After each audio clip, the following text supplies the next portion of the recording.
Konbanwa, salut tout le monde! Ce soir au programme, on va donc terminer notre conte sur Kintaro. Donc Kintaro, c'est un conte traditionnel japonais. On a déjà fait les parties 1 et 2. Là, aujourd'hui, donc on va faire la troisième et dernière partie de l'histoire. Je vais résumer rapidement l'histoire si jamais vous n'avez pas suivi le début. Vous pourrez aller revoir aussi les parties 1 et 2 en replay si vous les avez manquées. Donc, Kintaro, c'est un conte très connu des Japonais. Moi, je me base sur cette version-là, qui est un livre pour enfants, ce qui explique qu'on n'a pas beaucoup de kanji et on a des espaces entre les mots aussi, ce qui n'est pas habituel en japonais. Normalement, on n'en a pas. Là, comme c'est pour les enfants japonais de base, on en a. Et donc le but, c'est vraiment que, quel que soit votre niveau en japonais, vous puissiez tirer du positif de cette lecture. Donc si vous êtes encore grand débutant, vous allez vous concentrer sur la lecture en kana pour que ça devienne un peu plus fluide, que vous butiez moins sur les kanas. Si vous êtes déjà plus avancé, eh bien le but, ça va être de retenir du nouveau vocabulaire, de mettre en pratique la grammaire et de développer votre compréhension écrite. Vous pouvez également vous amuser à lire à voix haute avec moi les textes, comme ça vous vous entraînez aussi un petit peu à l'oral. Et surtout, si vous avez la moindre question, vous n'hésitez pas à me le demander. Moi, j'essaie d'expliquer tout ce que je peux, mais il se peut que j'oublie un mot ou une phrase. C'est déjà arrivé. Il y a déjà des élèves qui m'ont dit « mais je crois que tu as oublié une phrase la dernière fois ». Donc effectivement, bravo à ceux qui l'ont vu. Et voilà. Donc je vais faire de mon maximum pour que cette lecture vous soit le plus profitable possible. Et surtout, n'hésitez pas à retourner voir plusieurs fois le replay si vous avez besoin. Voilà, merci beaucoup Cristal pour l'abonnement. Merci beaucoup, ça fait 6 mois déjà, je crois. Donc, arigatou gozaimasu. Merci beaucoup pour le soutien. Super, alors on va se lancer dans le résumé de l'histoire. Donc je vais passer vers vous, hop. Alors, voilà. Donc, Kintaro. Ah, merci beaucoup Aurélie pour le 25e mois d'abonnement. Arigatou gozaimasu. Donc, Kintaro, c'est un petit garçon qui a la capacité d'être physiquement très fort. Il est aussi très gentil et en fait, il vit dans la forêt avec, dans la montagne, avec sa maman, qui est une humaine, et les animaux, donc avec qui il est ami. Son père était un samouraï qui est mort au combat et sa mère rêve que Kintaro devienne aussi fort et prestigieux que lui. Donc ses hobbies dans la vie, c'est de faire du sumo avec ses copains les animaux. Là, il avait mis un peu KO le gros ours qui était pas très sympa et finalement, en fait, il est devenu ami avec lui et le fils de l'ours. Donc il est ami un peu avec tout le monde. Un jour, il a pêché comme ça un gros poisson qui s'était avéré être le dieu gardien de l'endroit.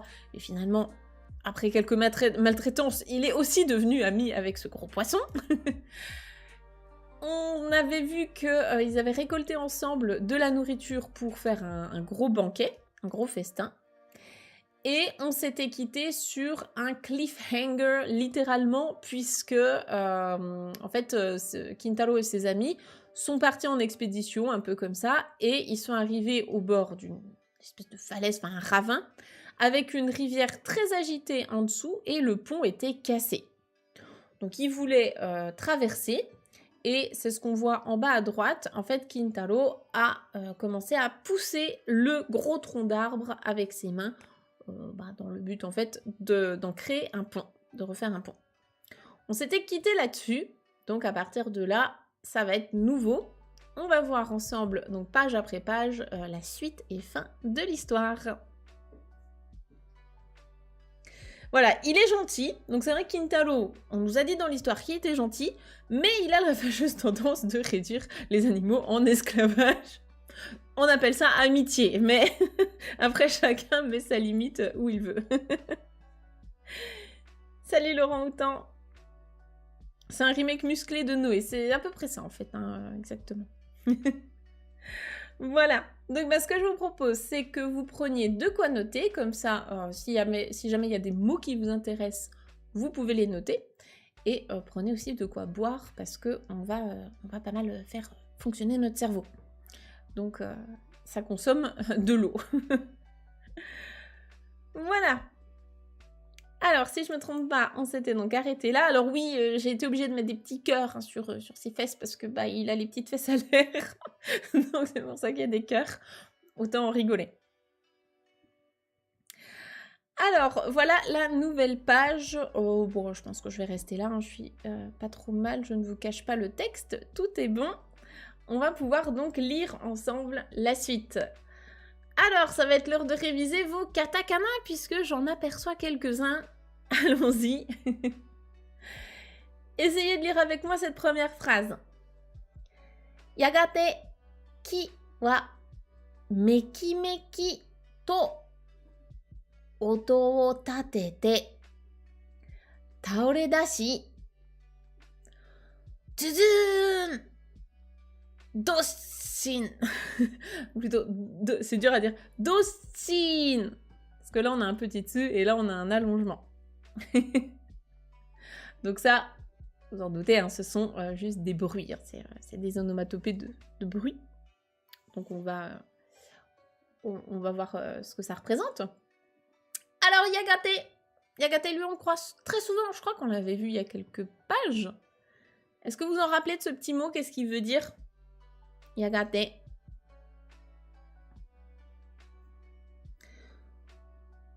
Ouais, c'est ça, il n'y a pas qu'une traduction qui est bonne, hein, donc au bout d'un certain temps, bientôt, peu après un certain temps, tout ça. C'est ça, en fait, c'est un petit mot de liaison pour enchaîner dans l'histoire. Hein. Qui, ça c'est un mot important, le kanji aussi, si vous êtes grand débutant, peut-être que vous ne le connaissez pas encore. Qui, ça c'est un mot important, donc c'est le kanji de l'arbre. Un kanji vraiment extrêmement basique, donc vous pouvez vous le noter s'il est nouveau pour vous. Donc l'arbre. Ki wa meki meki to oto o tatete taore dashi. Alors meki meki en général quand on a un mot comme ça avec des consonances qui se répètent, c'est que c'est une onomatopée. En japonais il y en a des milliers donc on peut pas toutes les connaître. Ici, c'est une onomatopée, donc avec la particule to derrière, en général, c'est pour la transformer en adverbe, et ça vient en fait décrire la manière dont est fait une action. Donc là, on peut déjà peut-être regarder l'action, comme ça, même s'il n'y avait pas l'onomatopée, ce serait pareil, hein, la phrase ne changerait pas beaucoup de sens. Donc au bout d'un certain temps, l'arbre, qu'est-ce qu'il a fait ? Oto tatete, donc oto c'est le bruit, le son, le bruit de quelque chose. Oto tatete, oto tateru, en fait c'est faire du bruit. C'est faire du bruit, je peux pas dire autrement, faire du bruit.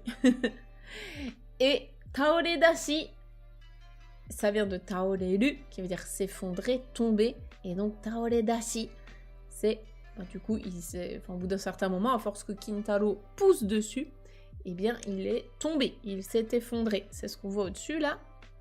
C'est l'arbre qui est tombé. Et donc, au bout d'un certain temps, l'arbre est tombé, et en fait, Meki Mekito, ici, ça vient rajouter un côté wow, incroyable, quoi. C'est remarquable. Donc, je pense qu'ici, on peut le traduire par remarquablement. Je sais pas si on dirait ça comme ça en français, mais en tout cas, ça vient donner cette notion-là. Le fait que Kintaro, il a poussé avec ses mains et wow, d'un coup, l'arbre, il est tombé. Parce qu'on parlait quand même d'un gros arbre.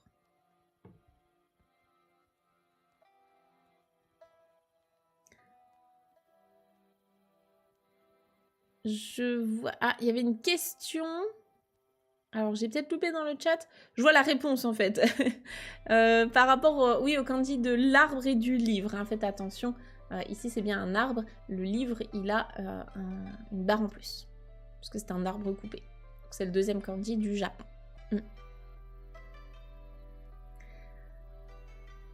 Voilà, donc au bout d'un certain temps, bon, l'arbre est tombé. Et ensuite, ben, ça, en fait, c'est le bruit de l'arbre qui tombe. Donc ici, le zun, je pense que c'est le bruit de... Oh, il est en train de tomber. Et le doshin, c'est probablement le bruit quand il s'est écrasé au sol. On pourra en faire un pont.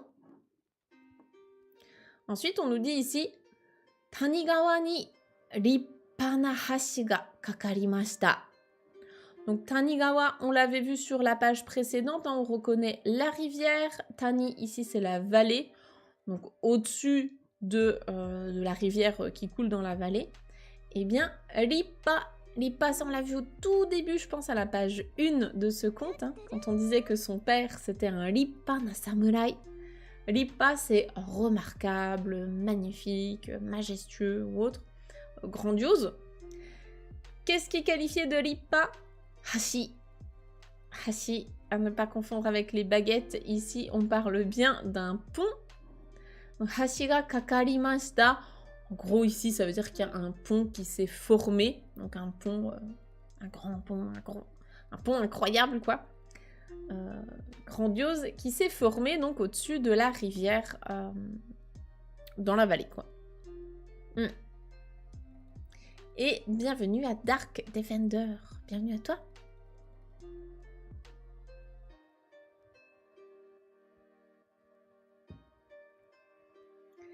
Gwendoline des. Je viens de commencer la formation Objectif Japon il y a quelques semaines. Ah bah bienvenue à toi, c'est cool. Merci de passer nous voir dans l'atelier, c'est chouette. Puis du coup, bah, tu vas pouvoir mettre en pratique tes kanas. Parfait. Parfait, parfait. Donc ici, hashi ga kakaru, peut-être pour les élèves les plus avancés, ça peut être intéressant comme expression si ça vous intéresse. Ça veut dire en fait, c'est un pont en gros qui fait la passerelle entre deux choses, qui enjambe la rivière, qui traverse la rivière. Voilà, pourquoi pas. Pour les grands débutants, il vaut mieux s'intéresser plutôt uniquement au mot pont. Le mot pont, c'est important. Ensuite, ce qu'on nous dit, c'est Doubutsu tachi wa te o tataite yorokobimashita.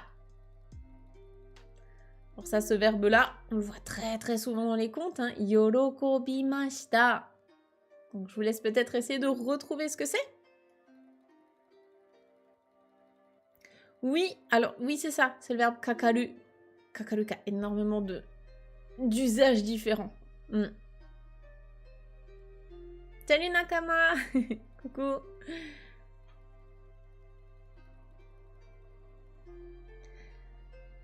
Konbanwa, salut Fred. Donc yorokobimashita.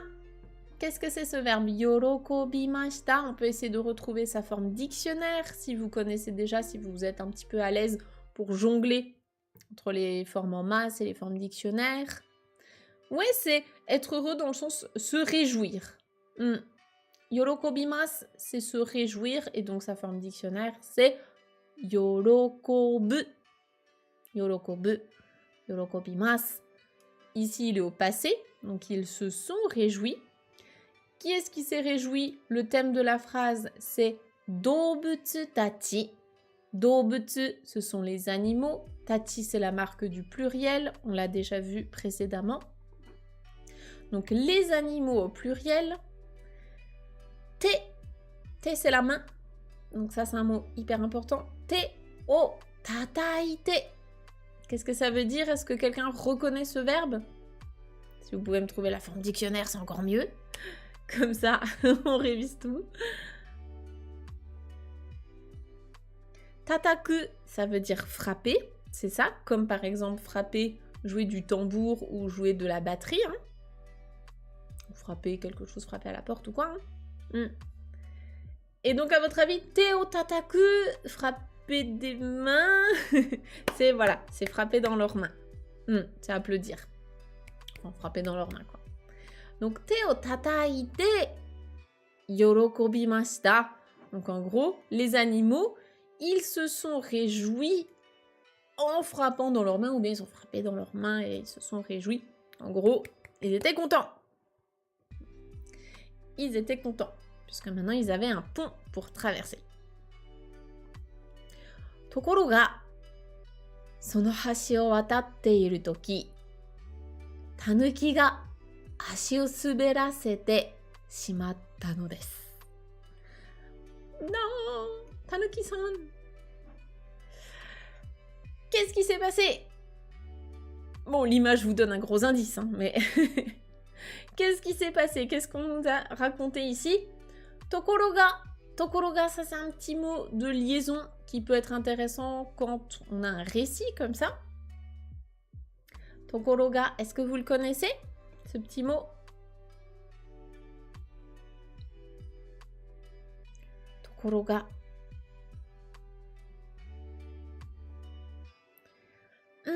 C'est pas soudain, non. C'est pas dans le sens soudain, soudainement. Non. Tokoroga. C'est plutôt dans le sens mais, cependant. Ça peut être or. C'est plutôt dans ce sens-là. Donc ici, ils se sont réjouis, mais or, cependant. Sono hashi o watatte iru toki. Là, on a un verbe, on va dire important quand même. Je pense qu'il est de niveau GLPT 5. Qu'est-ce que c'est le verbe ici? Est-ce que vous le reconnaissez? Sono hashi o watatte iru toki. Qu'est-ce qu'on a comme verbe là-dedans? Peut-être N5, N4, hein, mais c'est niveau débutant. Où est le verbe traverser? Et quelle est sa forme dictionnaire? Et sa forme en masse, si vous les avez, comme ça on révise. Wataru, ouais c'est ça. Wataru, et du coup sa forme en masse, c'est watarimasu, c'est ça. Donc wataru, c'est traverser, donc traverser un pont, traverser la rue. Hashi o wataru, traverser le pont. Sono hashi, donc c'est ce pont-là.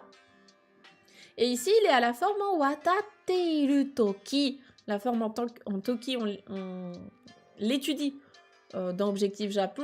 C'est au moment de faire quelque chose. Donc, au moment où il était en train de traverser ce pont, tanuki. Donc, tanuki, c'est lui, hein, c'est l'animal qui s'appelle le tanuki. En français, ça se traduit par chien vivrain, mais personne ne sait ce que c'est. Donc on va rester sur le mot tanuki. C'est un animal qui existe au Japon. Et donc le tanuki, qu'est-ce qu'il a fait? Tanuki ga ashi. Ashi, ça c'est un mot important. On a le kanji aussi qui est important. C'est donc le pied ou la jambe. Il n'y a pas de distinction réelle en japonais. Donc ashi o suberasete shimatta no desu. Ici, à votre avis, qu'est-ce que ça peut vouloir dire vu l'image? Qu'est-ce qui s'est passé, le pauvre tanuki? Qu'est-ce qu'il a fait?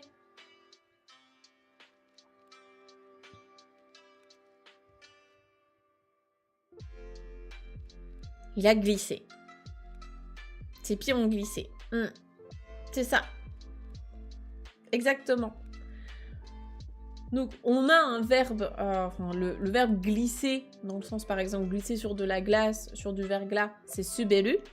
Ici, c'est presque plus une expression, hein, ashi o suberasete, c'est laisser glisser ses pieds. Je crois qu'en français, on a une expression qui est le pied lui a manqué, quelque chose comme ça. En gros, c'est ça, c'est-à-dire que, hop, il a dérapé.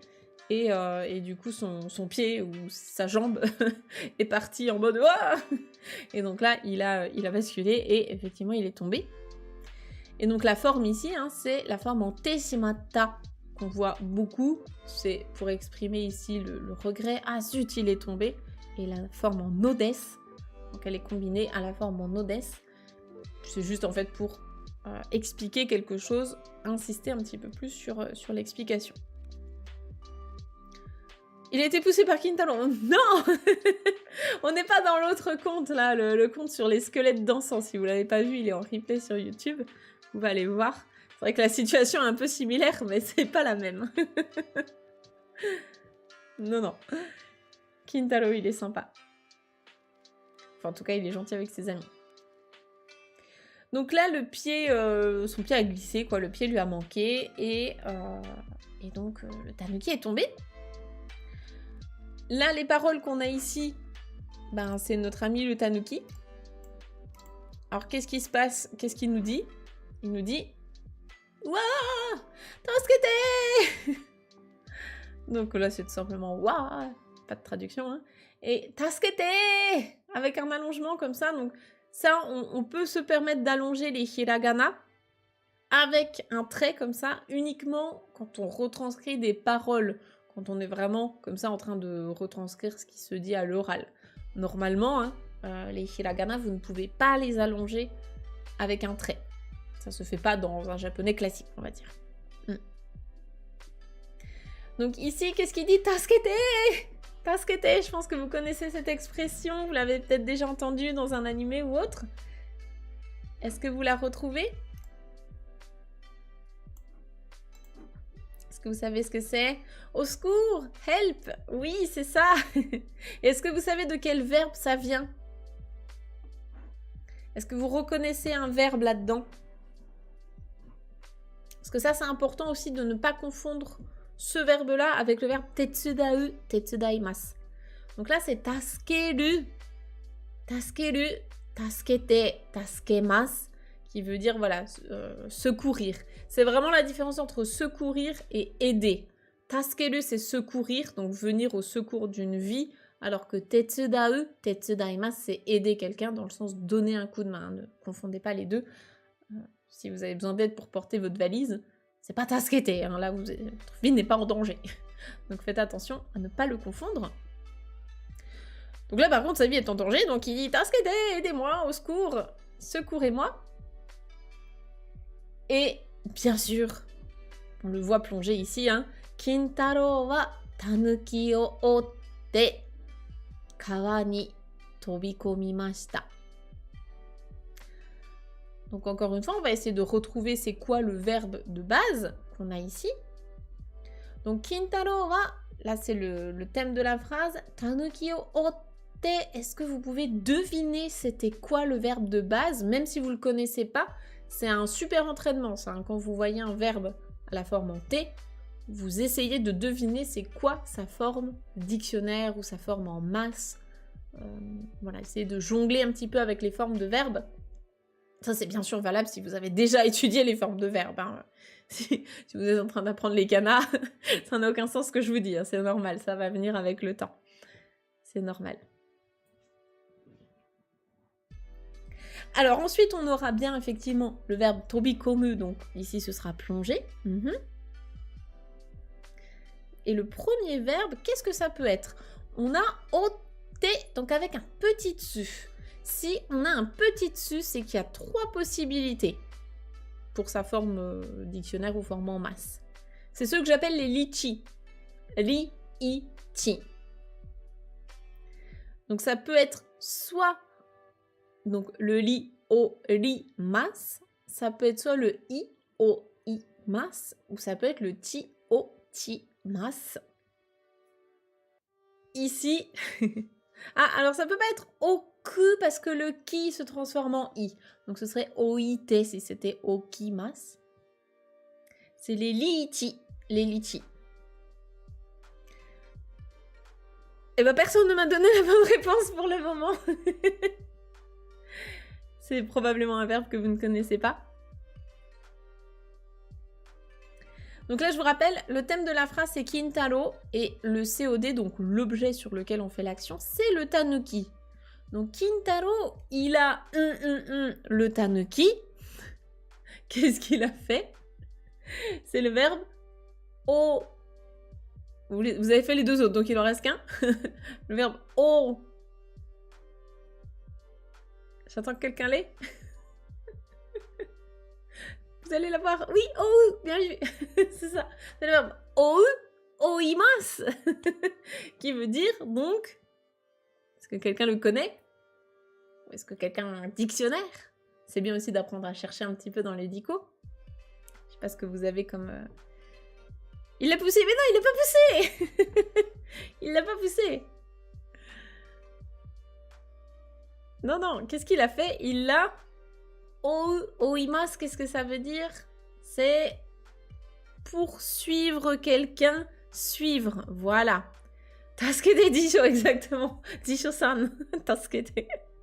C'est le verbe ou qui veut dire poursuivre, partir à la poursuite de quelqu'un. Il a sauté dessus pour l'achever. Il lui a fait un German suplex, là. Non. Non, il l'a poursuivi. Donc il est... Enfin, en fait, il s'est jeté à sa rescousse, quoi. Donc, il a poursuivi, s'est jeté à sa poursuite, poursuivi le tanuki, et donc il a plongé dans la rivière. C'est ça qu'il a fait.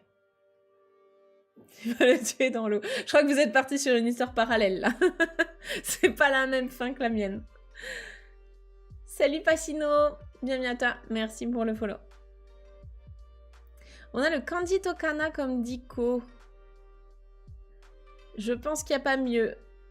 Le kanji tokana, ben c'est bien pour les kanji en fait. Mais c'est pas vraiment un dictionnaire de japonais. Moi, en dictionnaire de japonais, ben, enfin les deux avec lesquels je tourne le plus, hein, c'est bien sûr d'un côté j'ai mon Denshi Jisho, donc ça, je l'ai acheté au Japon, il y en a sur internet, mais c'est sûr que c'est un petit investissement. Sinon, tout simplement en application gratuite, vous avez l'application Jisho, que moi j'aime beaucoup. C'est en anglais, japonais, mais si ça vous pose pas de souci d'avoir les infos en anglais, c'est très, très pratique. Jisho, voilà, donc J-S-H-O, qui est gratuite et qui est super pratique. Oh, merci Haoji, merci beaucoup pour l'abonnement, arigatou gozaimasu. Merci, c'est très gentil de soutenir la chaîne. Et puis, installe-toi, Pacino. Installe-toi tranquillement. Viens réviser ton japonais avec nous. Voilà pour cette première page. Est-ce que il y a des questions là-dessus? Est-ce qu'il y a des choses qui sont pas claires ou est-ce que ça va? Avec Jisho, on a le tracé des kanji. Oui, tout à fait. Ou Yomi-chan. Oui, après, il y en a beaucoup. Hein. Je sais que j'ai une élève qui aime bien utiliser Takeboto, c'est ça? Ou Tako, ça avec un petit poulpe, ça doit être Tako. Takoboto? Enfin, il y en a plein. Après, vous choisissez ce qui vous convient le mieux, hein, bien sûr. Entre Apple, Android, des fois, c'est pas les mêmes applications, donc... J'aime pas du tout le kanji tokana. Alors, je suis team, je n'aime pas non plus le kanji tokana. Hein. Je vais pas le défendre. Tu dis quoi? Surtout que le fait que Julien Fontanier présente comme la Bible, alors que c'est juste un dictionnaire de kanji, ni plus ni moins. Je suis relativement d'accord avec toi. Je suis pas très très fan du kanji tokana. Le kanji tokana, en vrai, déjà, je m'en sers quasiment jamais. Le kanji tokana, je vais m'en servir uniquement quand je cherche un peu des précisions, ou tu vois, l'ordre des traits d'un kanji, ou des mots qui vont utiliser ce kanji-là. Mais en vrai, t'as d'autres moyens de faire ça. Hein. Takoboto, ouais, sur Android. Et sur PC, Yomi-chan, c'est pratique, ouais, tout à fait.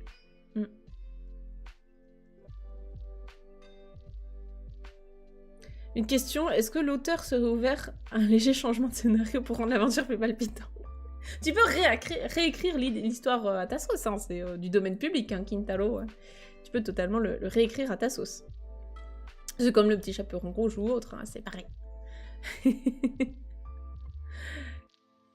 Kaeru. Merci beaucoup Sabaka, merci pour le sub, arigatou gozaimasu. Merci pour le soutien à la chaîne. C'est très gentil, peut-être qu'un jour on arrivera à débloquer notre nouvelle émoticône. On n'est plus qu'à 5 subs de l'avoir, en vrai, on n'a jamais été aussi proche, je crois.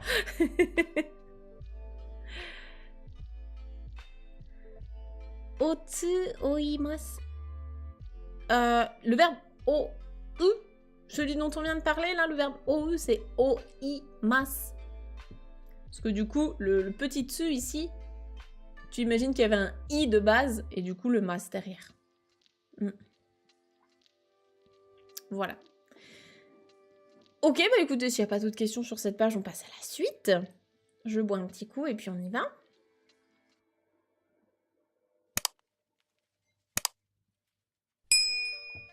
Ok. Alors, page suivante, let's go. Je vais rester là, hein, je vous cache pas grand-chose. Juste la manche du monsieur. Alors, comme ça vous donne déjà un peu une idée de ce qui va se passer. Ça peut aider aussi à comprendre le texte, d'avoir l'image à côté. Donc, le texte, qu'est-ce qu'on nous dit? Tanigawa wa hageshii ikiyoi de nagarete imasu. Ça, c'est... Bon, je crois que c'est que du vocabulaire qu'on a déjà vu plus tôt dans le conte. Donc ça tombe bien, on va pouvoir le réviser. Est-ce que quelqu'un a justement la traduction? Quelqu'un voit ce que ça veut dire? Ou se rappelle de quelques mots dans cette phrase? Je pense que tout ça, on l'a vu dans la partie 2. Donc c'est le moment de réviser. Qu'est-ce que vous reconnaissez ici? Si vous avez pris des notes la dernière fois, c'est le moment de les ressortir. Je vous laisse bosser un peu, hein.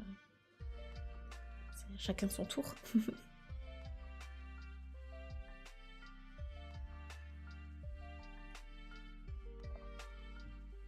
Ceux qui sont au fond de la classe, ils sont en train de se terrer comme ça. Ne m'interrogez pas, sensei. Et ceux qui ont pris des notes la dernière fois, ils sont en mode « Où est-ce que j'ai rangé ça ?» Alors, par exemple, nagare, ok? Qu'est-ce que tu reconnais ici? Donc là, ici, c'est le verbe. Nagarete imasu. Nagarete imasu. Qu'est-ce que ça veut dire?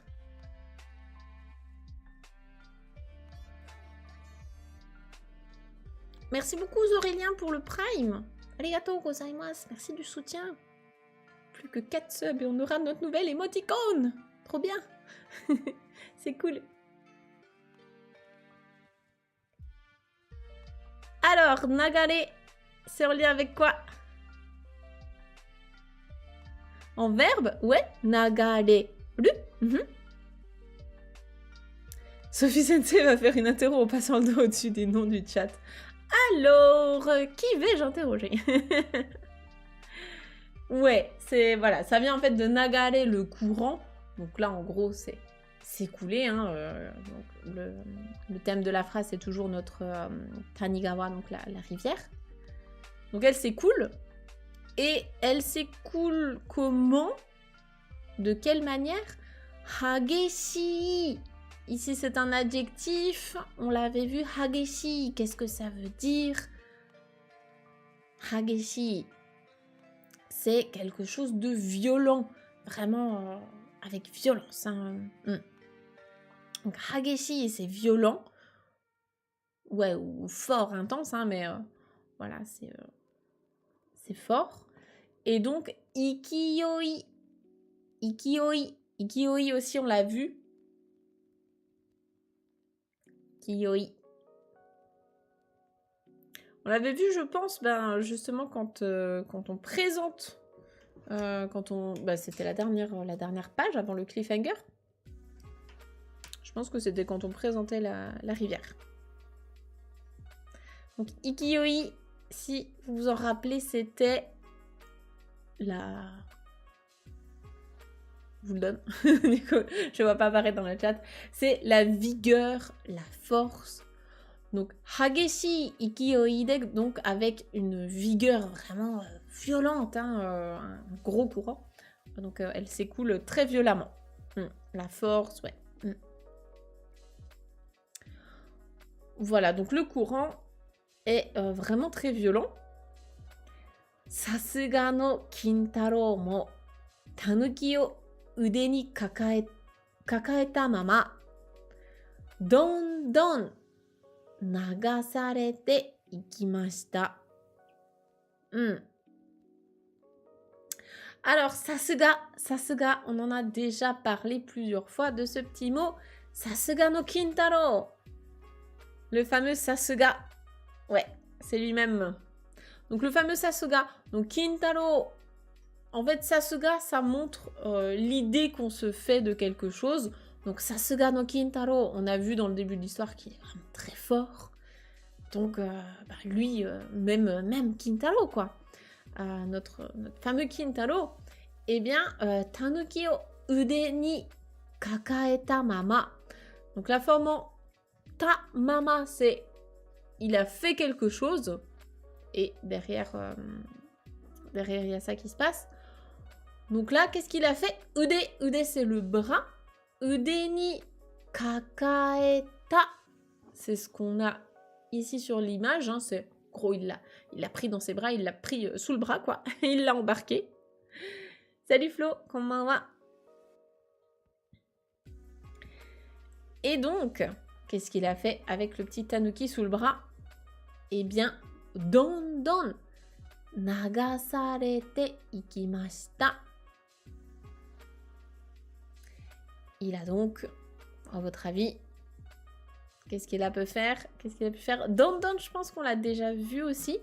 Je crois qu'on l'a vu quand il avançait dans l'eau, il me semble.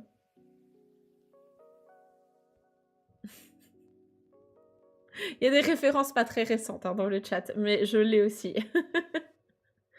Comme quoi.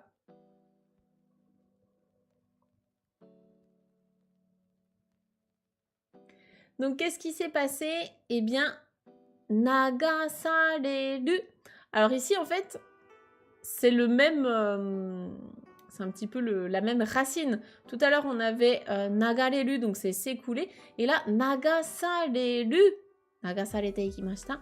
Nagasareru, ça veut dire en fait se faire emporter par le courant. Et donc dondon, en fait, c'est rapidement, très rapidement, à vue d'œil. Pourquoi ici on avait le mot? Je vois qu'il y a la question du coup dans le chat. Maintenant qu'on a la fin de la phrase, on va pouvoir comprendre. En fait, c'est même Kintaro, donc Sasuke no Kintaro. Donc même lui, même avec toute l'image qu'on a de lui, la force qu'il a, etc. Et bien même Kintaro, eh bien, en ayant comme ça mis le tanuki dans ses bras, eh bien, dondon nagasarete ikimashita, eh bien même lui, il s'est fait emporter par le courant.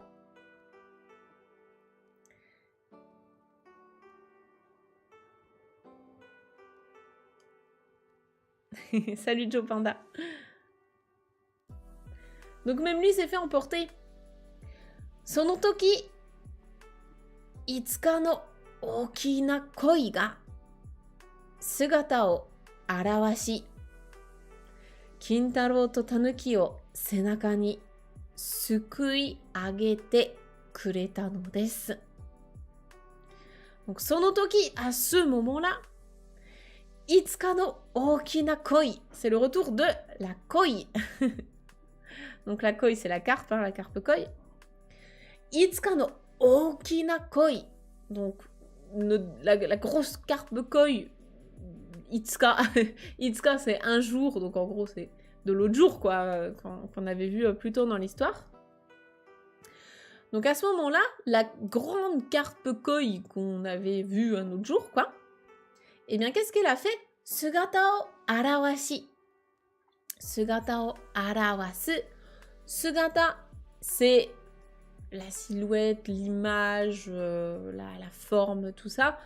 Sugata o arawasu. Arawasu, c'est montrer, dévoiler. En gros, en français, je pense qu'on dirait un peu, elle a pointé le bout de son nez. En gros, elle est réapparue en mode « Eh coucou !» Et « Kintaro to tanuki o senaka ni » Donc, senaka, on l'a déjà vu, c'est le dos. Ça, c'est un mot important, hein. Senaka, son dos. O sukui agete kureta no desu. Sukuu, le verbe sukuu, ici, c'est secourir. Donc, venir au secours de. Et donc, en fait, elle les a sauvés. Elle les a sauvés en les mettant sur son dos. Donc, Kintaro et le tanuki. Donc, à ce moment-là, quand elle a vu qu'ils étaient embarqués par le courant, eh bien, elle s'est montrée. Elle les a mis sur son dos et elle les a sauvés. Et donc là, on a la forme en agete, enfin, sukui ageta, c'est venir au secours, donc apporter son secours à quelqu'un. Et kureta no desu, la forme en te kureru, ça permet d'exprimer la reconnaissance. Donc celle-là, on l'entend aussi assez souvent. Pourquoi est-ce qu'on utilise le na avec oki, qui est un adjectif en i, et je l'ai déjà entendu avec chisai, avec chisana. Je fais une vidéo YouTube là-dessus. Alors pour le replay YouTube, je vous mettrai la vidéo, le lien juste au-dessus, si j'y pense. Si je n'y pense pas, il faudra me le dire dans les commentaires. Et là, Je vais essayer de t'envoyer le lien direct dans le chat Twitch. Fais voir. Hop. Il suffit de taper normalement Oki, Okina. Différence Oki, Okina. Et normalement, voilà, je suis sur la première page. Hop. Je te l'envoie.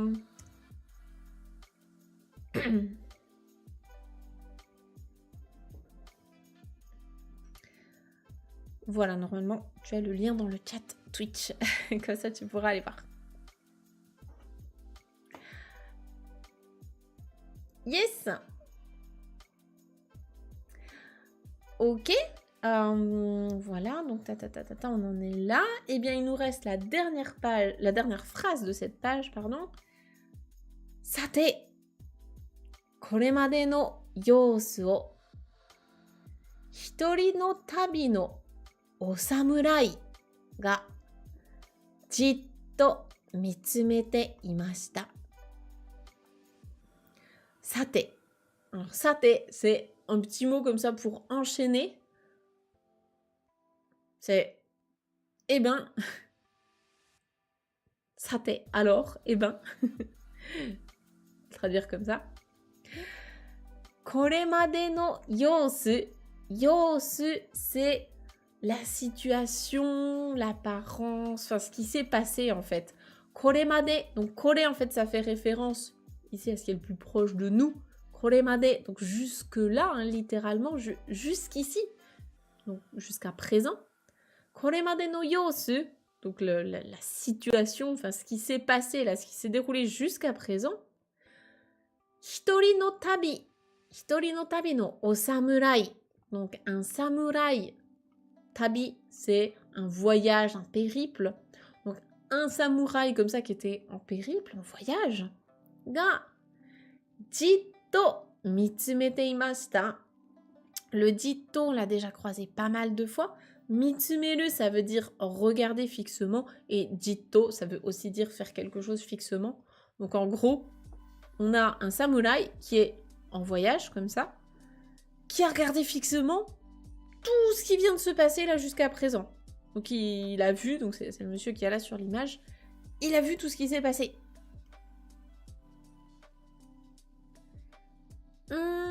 Yosu. Non, yosu, ça va être vraiment un nom pour dire l'état, une situation, quoi, l'état un peu des lieux. L'état des lieux. La situation. Je peux pas dire mieux. Yosu. Faut que tu le places vraiment dans des phrases exemples. Je vais regarder si je peux t'en trouver une intéressante là, fais voir. Yosu, qu'est-ce qu'on pourrait dire avec yosu? Yosu ga okashi. Donc son état est inquiétant, quoi. C'est pas normal. Ou bien... oui, kono yosu dewa, donc dans cet état, quoi. Dans l'état des choses.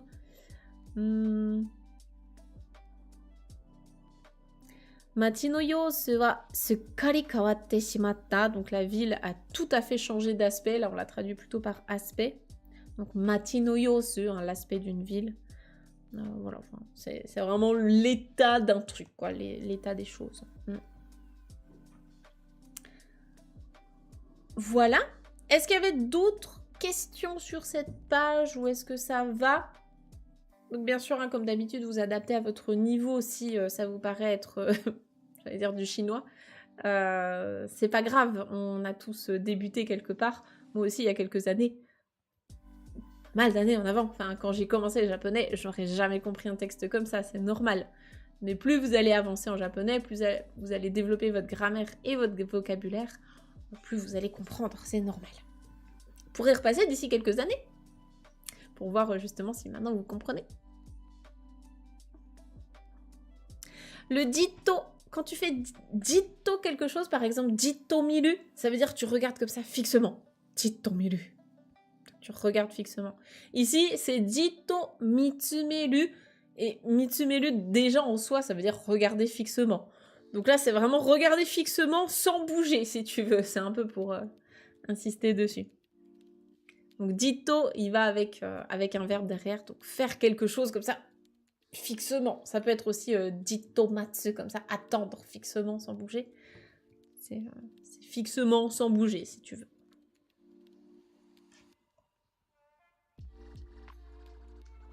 Est-ce qu'il y a d'autres questions?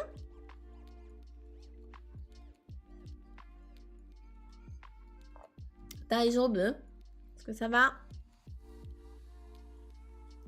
Si tout va bien, on va continuer.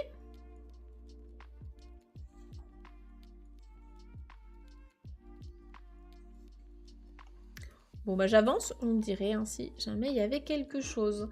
Alors, je me bouge un petit peu là-haut, voilà. Donc, déjà, on a une belle illustration. Et en plus, j'ai pas eu besoin de mettre un petit cœur parce qu'on voit pas ses fesses. Bon, en vrai, on voit les fesses du singe, mais je me suis dit quand même, si YouTube vient me censurer ça, c'est que c'est très grave. Donc, j'ai pas mis de cœur là. Alors, on va continuer avec... ici, on a donc des paroles. Alors, les paroles, c'est le samouraï qui parle. C'est le samouraï. Donc, qu'est-ce qu'il dit, notre samouraï? Il nous dit « Nanto, chikara no tsuyoi kodomo daro. Soshite mata, nanto yuki no aru kodomo nan daro. » Ah non, ko, pardon, il n'y avait pas le domo. Nanto yuki no aru ko nan daro. Qu'est-ce qu'il dit ce samouraï? Donc le nanto ici c'est plus une interjection, c'est pas vraiment un mot en lui-même, c'est eh ben, waouh! Genre, mais qu'est-ce que waouh! Chikara no tsuyoi ko daro. Donc chikara, la force, tsuyoi, être fort, c'est l'adjectif être fort, le contraire de faible. Hein. Donc chikara no tsuyoi ko daro. Donc c'est un enfant qui a vraiment une force forte. Donc en gros, il est très fort, quoi. Il a beaucoup de force. Donc chikara no tsuyoi ko daro. Donc le daro ici, peut-être que vous connaissez sa version plus polie qui est desho. Hein. Daro, c'est vraiment pour dire waouh, insister, genre waouh, qu'est-ce qu'il est fort. Waouh, quel enfant vraiment très fort, n'est-ce pas? Ouais, c'est ça. C'est ça, dans ce sens-là. Soshite mata. Et puis, en plus de ça, nanto yuki no aru ko nandaro. Donc, yuki, attention, il y a bien un allongement hein, ici. Yuki, c'est le courage, à ne pas confondre avec yuki, la neige. Donc, yuki no aru ko. Ici, le no, il a la même valeur qu'une particule ga. Donc, on pourrait avoir yuki ga aru ko. Donc, un enfant qui a du courage, qui possède du courage. Donc, en gros, c'est ça. Et puis après, le nandaro, à la fin, c'est juste pour insister un peu plus. Hein, donc, en gros, ici, ce qu'on nous dit, c'est waouh, qu'est-ce qu'il a de la force, ce gamin? Et en plus de ça, quel courage il a! C'est vraiment un enfant courageux.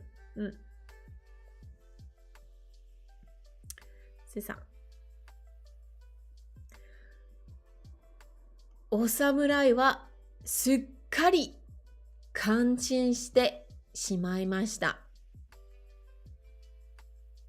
Salut mon kona. Donc, au samouraï wa, donc ici le samouraï, ils ont mis un O honorifique, hein, ça se fait pas toujours, mais là dans cette histoire, il y en a un. Donc, au samouraï wa sukkari kanchin shite shimaimashita.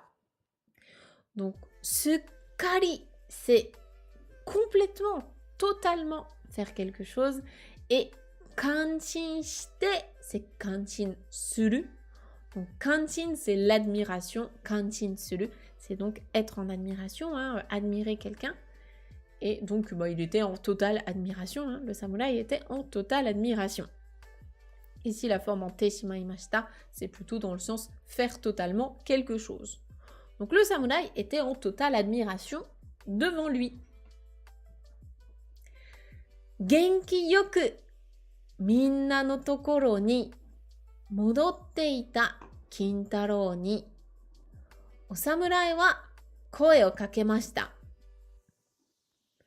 Donc genki yoku, je crois qu'on l'a déjà vu aussi. Donc genki, c'est être en forme. Hein. Genki yoku minna. Donc minna, c'est les gens. Ici, ça fait référence aux animaux, quoi, tout le monde. Donc genki yoku minna no tokoro ni. Donc littéralement, c'est à l'endroit de tout le monde en pleine forme. Donc en gros, c'est l'endroit où tout le monde allait bien, quoi. Modotte ita. Donc ici, c'est le verbe modoru, hein, il est retourné là-bas. Modorimasu, retourner quelque part. Donc Kintaro, qui est retourné à l'endroit où tout le monde allait bien. Ni, ici, ça veut dire que Kintaro est le COI. Donc à Kintaro, qui était retourné à l'endroit où tout le monde allait bien. Au samouraï wa, donc le samouraï, c'est le thème de la phrase. Le samouraï, eh bien, koe o kakemashita, il lui a parlé, il l'a interpellé, il lui a adressé la parole. Donc le samouraï, qu'est-ce qu'il lui a dit à Kintaro? Il lui a dit « Omae wa kokoro mo yasashii shi, chikara mo aru. Washi ni tsuite Miyako e iki, samurai ni naru ki wa nai ka ?» Il lui a dit ça. Est-ce que vous avez un peu compris ce qu'il lui a dit? Donc je répète. Omae wa kokoro mo yasashii shi, chikara mo aru. Washi ni tsuite Miyako e iki, samurai ni naru ki wa nai ka. Est-ce que vous avez une idée de ce qu'il lui a dit? Donc là, c'est le samouraï qui parle à Kintaro. Qu'est-ce qu'il lui a dit?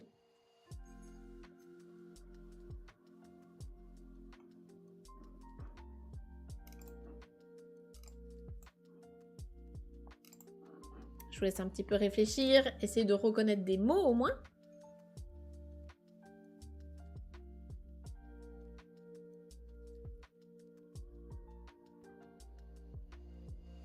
En plus d'avoir un bon cœur, tu as de la force.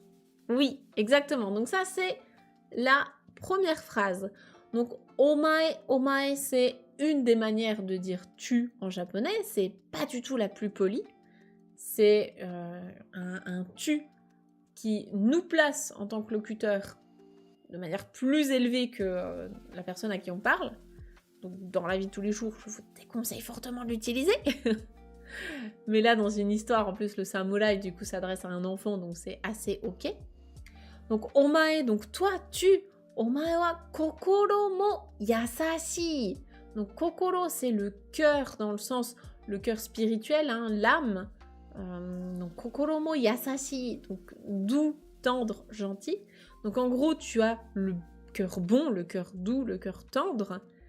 Le shi, ici, c'est pour faire une énumération de qualité, donc ça on le voit dans la formation objective GPT-4.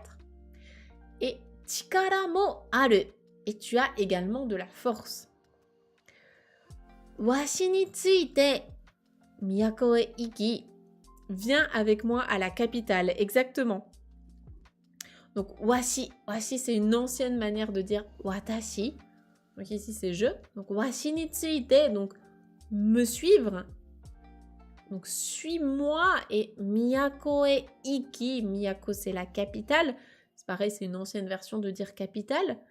Iki, donc c'est ikimasu. Donc, suis-moi et viens avec moi à la capitale. Et samurai ni naru ki wa nai ka. Ne veux-tu pas devenir samouraï? C'est ça. Donc, samurai ni naru, devenir samouraï. Ki wa nai ka, donc ki ga aru, ici ki wa aru, ça revient au même, c'est avoir de l'intérêt, avoir l'envie de faire quelque chose. Donc là, il lui demande Kiwa naika, est-ce que tu n'aurais pas envie de devenir samouraï et de me suivre à la capitale? Ici, pourquoi est-ce qu'on met iki et pas autre chose? En fait, c'est une autre manière, c'est une manière un peu plus formelle d'enchaîner tes verbes. Normalement, dans un japonais un peu plus, on va dire, classique et moins formel, quand tu enchaînes tes verbes, c'est ce qu'on voit, pareil, hein, au niveau GLPT5, formation objectif Japon, on voit la forme en T pour enchaîner des verbes. C'est ce qu'il y a de plus courant classique. Ici, c'est la forme en masse. On a enlevé le masse et on a mis une virgule. Quand tu fais ça, tu peux aussi enchaîner tes verbes comme ça, mais ça sonne un peu plus formel. Donc on voit ça plutôt à l'écrit en général. Voilà. Donc ici, effectivement, il lui demande est-ce que tu voudrais pas me suivre et devenir samouraï? Waouh! Incroyable! À votre avis, qu'est-ce qui va se passer? Qu'est-ce qu'il va dire? Est-ce qu'il va dire oui? Est-ce qu'il va rester dans la montagne avec ses copains les animaux et sa maman? Comment vous voyez la fin de l'histoire? Je reviens vers vous parce que faut juste que je vérifie. Faut juste que je vérifie combien il reste de pages. Il reste 2 pages, ok. Super. Il reste 2 pages dans l'histoire. Alors à votre avis, qu'est-ce qui va se passer? On prend les paris. Qu'est-ce que ça dit dans le chat? Il y a Mokana qui pense qu'il va rester dans la montagne parce qu'il n'est pas citadin. Il a tous ses potes à la montagne. Est-ce que c'est ce que vous feriez aussi? Qui ferait quoi? Là, vous avez cette situation-là. Est-ce que vous suivez le samouraï? Choix numéro 1. Ou bien est-ce que vous restez à la montagne avec vos potes et votre famille? Choix numéro 2. Il doit préférer ses animaux. Il va rester dans la montagne. Il va motiver le samouraï à rester avec lui dans la montagne. Il va vouloir rester dans la montagne, mais sa mère va lui foutre la pression pour devenir un samouraï. Est-ce que ça paye bien, samouraï? C'est une bonne situation, Srib. Samouraï, peut-être, oui, je sais pas. Je pense qu'il reste... S'il reste à la montagne, il a plus assez pour faire 2 pages. Bon, ça peut, hein. Ça peut être juste, non merci, je reste là avec mes potes. Ciao. Il va vouloir devenir samouraï comme son père. Il prépare le barbecue pour de la carpe grillée. Mais c'est son ami. Il y a Libra qui suit le samouraï sans hésiter. Monsieur Olive qui dit qu'ils vont manger des ramen ensemble. Tout est possible. Ok, donc vous êtes plus dans l'optique de... Il reste à la montagne avec ses amis et sa maman. Est-ce qu'il y a d'autres suggestions?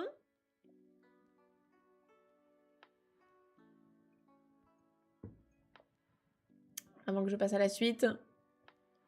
L'imagination du chat. Ah non, mais c'est ça qui est génial avec vous. Hein. C'est que vraiment, vous me réécrivez les contes. On peut sortir 15 versions différentes. Hein. On peut le faire. D'ailleurs, ce serait très marrant à faire, je suis en train de me dire. Faire un concours des élèves où je vous donne le début de l'histoire et vous inventez la suite, ce serait génial.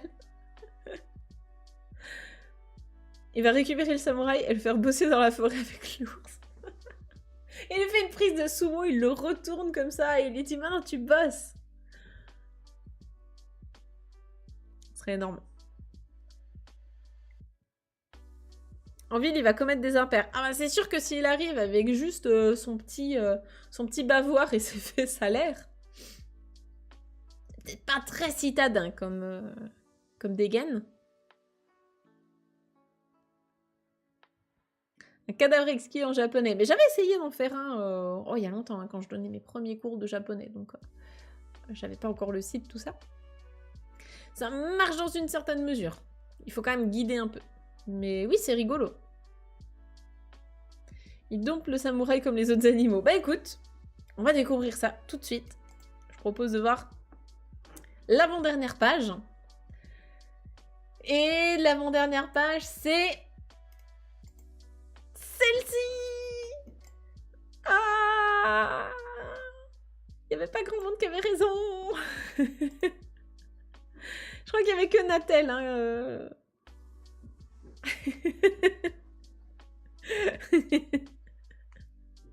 Ah là là là là! Il y a encore une page pour changer d'avis.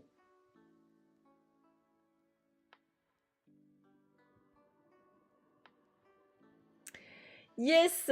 Alors, on va regarder, on va regarder tout ça. Donc ici, en bas à droite, c'est sa maman. Hein. Là aussi. Sa maman. Alors. Donc, qu'est-ce qu'on nous dit? On nous dit « O samurai wa Minamoto no Raiko to yu erai taishō no kerai deshita ». Si vous n'avez rien compris, c'est normal. Que des mots compliqués. Notamment parce qu'il y a des noms. Des noms de gens dedans. Kintaro, on dirait un daron alors qu'il a 7 ans. Je pense que c'est la coupe de cheveux. Probablement la coupe de cheveux. Alors, donc, au samouraï. Donc, le samouraï. Minamoto no Raiko toyu. Donc, quand il y a un to-iu, ça veut dire c'est quelque chose ou quelqu'un qui s'appelle. Donc là, qui s'appelle donc Minamoto no Raiko. Et c'est qui Minamoto no Raiko? C'est Erai Taishō no Kerai deshita. Donc, Erai Taishō. Erai, c'est quelqu'un vraiment qui est très important, hein, quelqu'un de respectable. Et Taishō, que je vous donne pas de mauvaises infos, c'est un général d'armée. Voilà. Donc, Erai, c'est quelqu'un voilà, de remarquable, hein, de très respectable. Taishō, donc le général d'armée. Et en fait, eh bien, Minamoto no Raiko, c'est quelqu'un qui a réellement existé. Hein, c'est un personnage historique. Alors, j'ai ses dates. C'est donc Minamoto no Raiko. Voilà, c'est un membre du clan Minamoto qui est connu pour ses exploits militaires et donc qui a vécu de 944 à 1021. Pas tout récent. Hein. C'est pas tout récent. Donc un général d'armée, no kerai deshita. Le mot kerai, je pense qu'on l'a déjà vu il y a longtemps dans l'histoire de Ushiwakamaru. Si jamais vous avez loupé cette histoire, c'est un conte qu'on avait fait, pareil, qui a une partie historique, une partie un peu romancée aussi, mais qui est basée sur une partie un peu historique. Vous pourrez aller revoir ça sur YouTube, donc pour le replay YouTube, si j'y pense, je vous mettrai le lien par là, en haut de votre écran.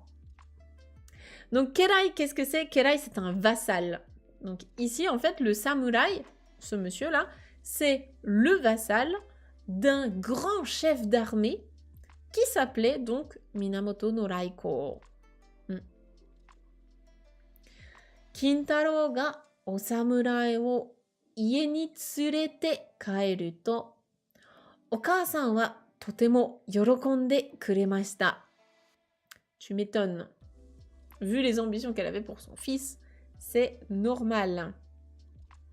Donc, Kintaro ga o samurai wo ie ni tsurete kaeru to. Donc, Kintaro ici, c'est le sujet de la phrase. La particule ga ici, c'est la particule de sujet. Donc, Kintaro, le o, c'est la particule de COD. Donc, en gros, il a pris le samouraï et il l'a ramené à la maison. Hein, tsurete kaeru, c'est ça, hein, tsurete kaeru. Donc, il est rentré à la maison. Ie ni kaeru, rentré à la maison avec le samouraï. Et donc, en faisant ça, eh bien, Okaasan, sa mère, Okaasan wa totemo yorokonde kuremashita, c'est le même verbe que tout à l'heure, hein, se réjouir, yorokobu. Donc, elle était super contente. Oh, tu as ramené un samouraï, trop bien. J'ai toujours rêvé que tu sois samouraï comme ton père. Donc, elle est trop contente. Et donc, Okaasan ya doubutsu tachi to wakaru. Oui, c'est tout, j'ai pas loupé d'infos. Hein. Oui, ça passe de ça à ça, ok. Okaasan ya doubutsu tachi to wakareru no wa tsurai koto desu. Donc ici, le verbe c'est wakareru, se séparer d'eux. Hein. Et donc, le fait de se séparer de sa mère et des animaux, eh bien, tsurai koto desu, c'est quelque chose de tsurai, c'est vraiment difficile, douloureux. Voilà, c'est difficile en fait hein, de se séparer de ses proches, tout simplement. Donc ici, la particule no, elle a la valeur en fait de nominaliser, de transformer un verbe en nom. Donc le fait de se séparer de ses amis, les animaux, et de sa mère, eh bien, c'est quelque chose de douloureux.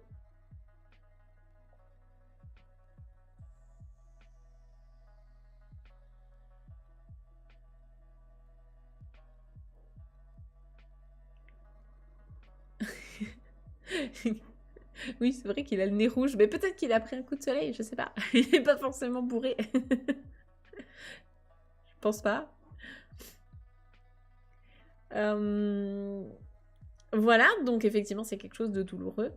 Demo, mais, Kintaro wa Nippon ichi no tsuyoi o samurai ni naru. こう言うと胸を張って都へ旅立っていきました。Donc, démo, mais cependant, hein, Kintaro wa, donc Kintaro, qu'est-ce qu'il a dit? Il a dit Nippon ichi no tsuyoi o samurai ni naru. Et là, c'est intéressant justement de voir que ce qu'on lit d'habitude, Nihon, donc le Japon, ici on le lit Nippon, Nippon ichi. Le mot Japon, on peut le lire en fait Nihon et Nippon. Les deux sont ok. C'est d'ailleurs ce qui donne l'adjectif français Nippon, hein, ça vient de là. En général, quand on le lit Nippon, c'est vraiment pour renforcer un peu ça. Ça peut donner un côté un peu même chauvin en mode le Japon. Et ici, du coup, Nippon ichi, c'est un mot, on va dire presque une expression à part entière. En gros, c'est le numéro 1 du Japon, le number 1. Donc, Nippon ichi no tsuyoi o samurai ni naru. Donc, je vais devenir le samouraï le plus fort du Japon, quoi. Le numéro 1 du Japon. C'est dans ce sens-là.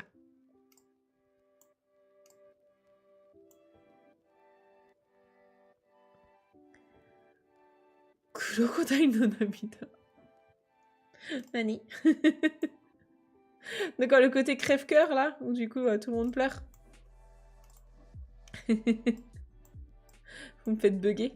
Je me suis dit, qu'est-ce que c'est que ça? Crocodile no Namida. Oui. Surtout que le mot crocodile, en plus, en japonais, je pense que c'est un de mes mots préférés japonais. Wani. J'adore le mot wani. Je pourrais le répéter toute la journée, ça me dérangerait pas. Donc, il leur dit, voilà, je vais devenir le samouraï le plus fort du Japon. Et donc, kouyuto, donc en disant cela, eh bien, mune o hatte. Donc là, c'est, hop, gonfler le torse. Il met la poitrine en avant comme ça. Et miyakore tabidatte ikimashita. Et donc, il est parti comme ça en voyage pour la capitale. Donc ici, le verbe mener c'est la poitrine, et mune o haru, c'est bomber le torse, comme ça, hop, se redresser droit, en fait, hein, comme en français. Et donc, tabidatsu, c'est partir en voyage. Plus de patriotisme dans Nippon que Nihon. Oui, c'est ça, en fait, il y a vraiment une notion... Alors, j'avais creusé le sujet il y a quelques années. Justement, je m'étais posé la question. Faudrait recreuser pour voir un peu toutes les nuances, mais en résumé, c'est ça. En résumé, c'est ça. C'est que Nippon... Je ne vais pas dire de bêtises, hein, mais je pense aussi que c'était un terme qui était lié un peu au... Comment on appelle ça? Pas la propagande, mais enfin si un peu quoi, tout ce qui est pub vraiment pour promouvoir le Japon durant la guerre, etc. Il n'y a pas que ça, mais c'est vrai qu'il y a un peu cette connotation-là aussi.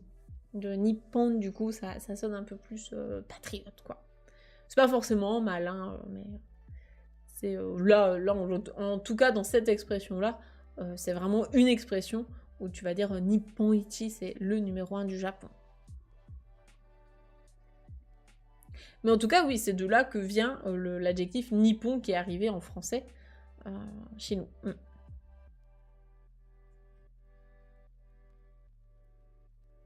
J'ai un petit livre avec une histoire sur un crocodile dans un jardin. Un policier qui est étonné de voir un crocodile dans un jardin. Niwani wani. Oui, j'adore. Niwani wani. Oui. Mais il faudrait creuser. Je veux vraiment pas vous dire de bêtises avec cette histoire de Nihon et Nippon, mais en tout cas, voilà, sachez que les deux existent. Et dans ce cadre-là, on va dire Nippon Ichi.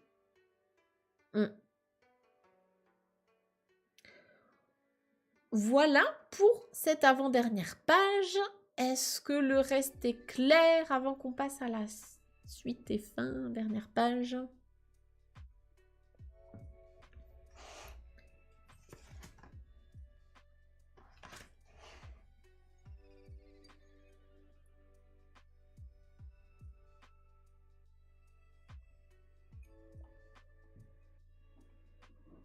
Bon, tout a l'air d'être clair, donc on va tourner la page. Daijoubu, yokatta. Voilà la dernière page. je vais rester là. C'est pas bien gênant. Ouais, la dernière page, elle est mouvementée. Hein. On s'attendait pas à ça. Alors là, c'est bien parce que du coup, ça fait le lien avec plein d'autres histoires qu'on a déjà vues. Ça se termine par une grosse baston. Exactement. On est sur cette ambiance-là. Et du coup, vous allez pouvoir réviser un peu du vocabulaire, notamment ce genre de personnage. C'est un Oni, exactement, ouais, c'est ça. Et, oui, vous l'avez remarqué, Kintaro est habillé. Bah oui, parce que combattre les fesses nues pour des grands généraux d'armée, c'est moyen, quoi. C'est moyen. Plus besoin de petit cœur. Non, le petit cœur est parti. Alors, allons-y. Eh ben, Yagate, encore lui, toujours lui, à force, hein, ça va rentrer. Donc, Yagate, Kintaro wa miyako de mo yumei na o samurai ni nari, namae mo Sakata no Kintoki to aratamemashita.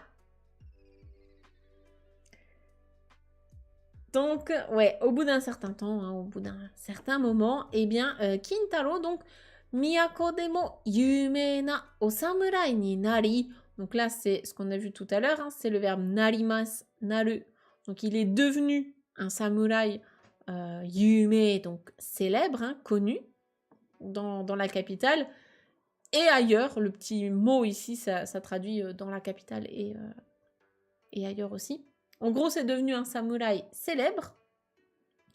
Et donc, namae mo Sakata no Kintoki to aratamemashita.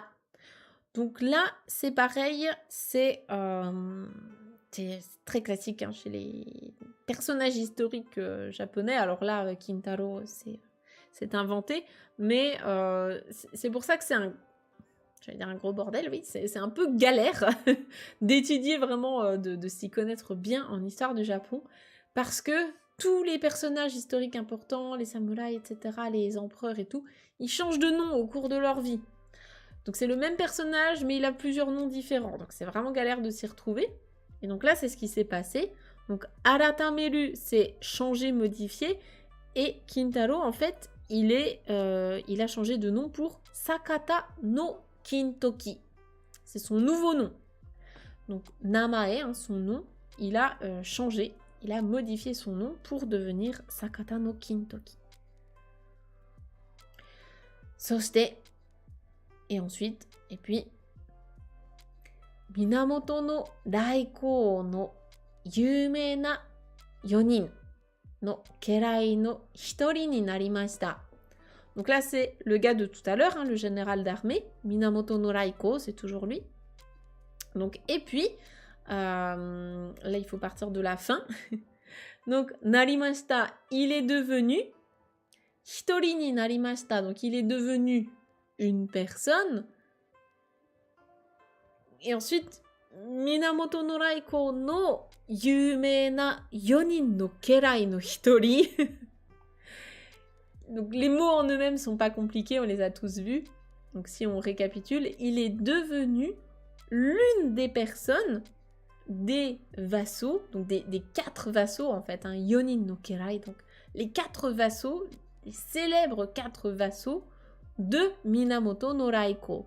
Donc il est devenu l'un des 4 vassaux de ce général d'armée. Donc en fait là derrière, on voit...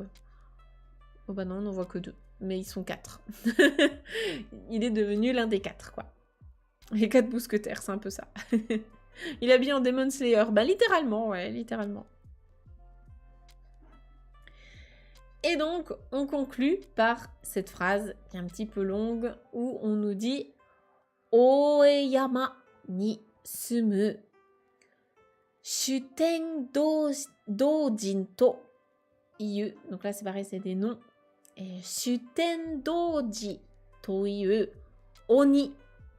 Oni o Minamoto no Raiko ga taiji shita toki ni wa, sore wa taihen na katsuyaku o shita to iu koto desu. Donc là, il y a des noms propres.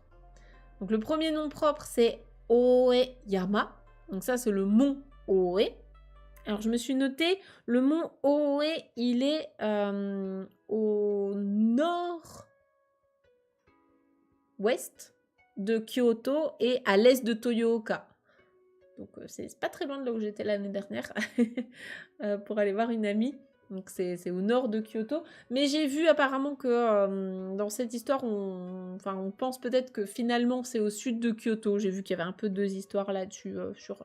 où est placé exactement le mont Oe. En tous les cas, c'est dans les alentours de Kyoto, cette région-là. Donc sur le mont Oe, donc qui habite sur le mont Oe, donc Shutendoji Toyu Oni, donc un Oni qui s'appelle comme ça. Alors est-ce que je me suis noté quelque chose sur lui? Non, pas spécialement. Mais en tout cas, ça a l'air d'être un Oni un peu connu.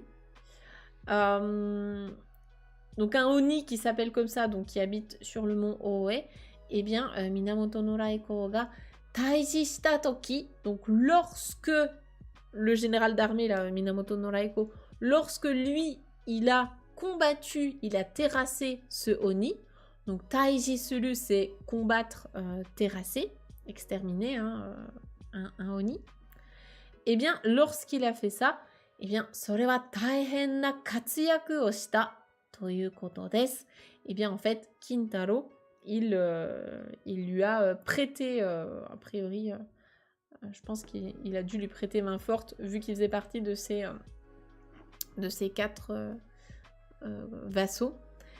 Et donc, それは, donc ceci, le fait d'avoir terrassé d'avoir fait face au Oni, それは大変な活躍. Donc taihen, ça peut être pénible, mais ça peut aussi être grandiose. Et katsuyaku, c'est une activité.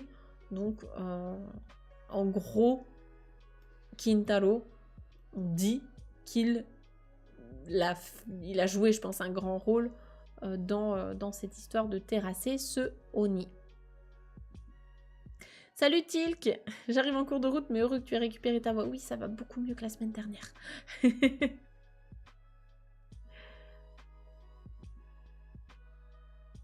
Après avoir martyrisé des lapins, un ours, une carpe, un tanuki, il a fini par jeter son dévolu sur des Oni. Eh bien, au moins, il combat, a priori, des Oni qui sont méchants. Je pense que de base, les Oni, ils étaient pas très sympas. Donc, c'est peut-être mieux que de martyriser des pauvres petits animaux, quoi. Voilà. Bah, écoutez, là-dessus, on a terminé notre histoire. Après, là, c'est une des variantes de Kintaro, hein, il y en a d'autres. Si jamais vous vous intéressez un petit peu à cette histoire, vous verrez qu'il y a d'autres variantes avec sa mère qui était un yokai, dans d'autres versions sa mère est morte, enfin voilà, il y a plein de versions différentes de Kintaro. Ce qui est intéressant en fait avec tout ça, c'est pareil avec Momotaro, c'est pareil avec les autres histoires qu'on a déjà lues, en fait c'est tout simplement aussi de pouvoir capter les références dans la culture japonaise, parce qu'au final c'est aussi de la culture générale que de connaître ces histoires. Donc quand vous verrez comme ça un petit bonhomme avec le kanji kin, donc le kanji de l'or, sur le ventre, et ben c'est Kintaro. Quand vous voyez un petit bonhomme avec une pêche sur le front, et ben c'est Momotaro. Et du coup comme ça vous connaissez un peu le background des personnages, vous les situez vaguement, et vous savez un peu ce que ça représente. Je sais plus si c'était l'année dernière, ou en tout cas il y a quelques années, Google ils avaient sorti un petit jeu, je sais pas si vous aviez joué à l'époque, mais ils avaient sorti un petit jeu gratuit pendant plusieurs jours, je crois que c'était pour les JO, les Jeux Olympiques japonais, et justement en fait on croisait tous ces personnages, on voyait Kintaro qui avait une force surhumaine, on voyait Momotaro qui avait ses petits dango, ses kibidango qui mangent pour se donner de la force. Donc c'est sympa comme ça d'avoir les références culturelles. Pourquoi est-ce qu'il y a autant d'histoires, enfin de versions différentes d'une même histoire? Bah, c'est exactement comme les contes de Grimm ou autres en français. Hein. La version qu'on connaît du Petit Chaperon Rouge, c'est pas la seule. La version de Cendrillon, il n'y en a pas qu'une seule, etc.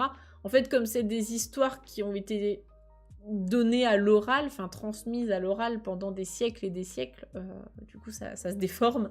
Et puis dans certaines régions, on va te raconter telle version, dans d'autres régions, on te raconte une autre version. C'est exactement comme chez nous.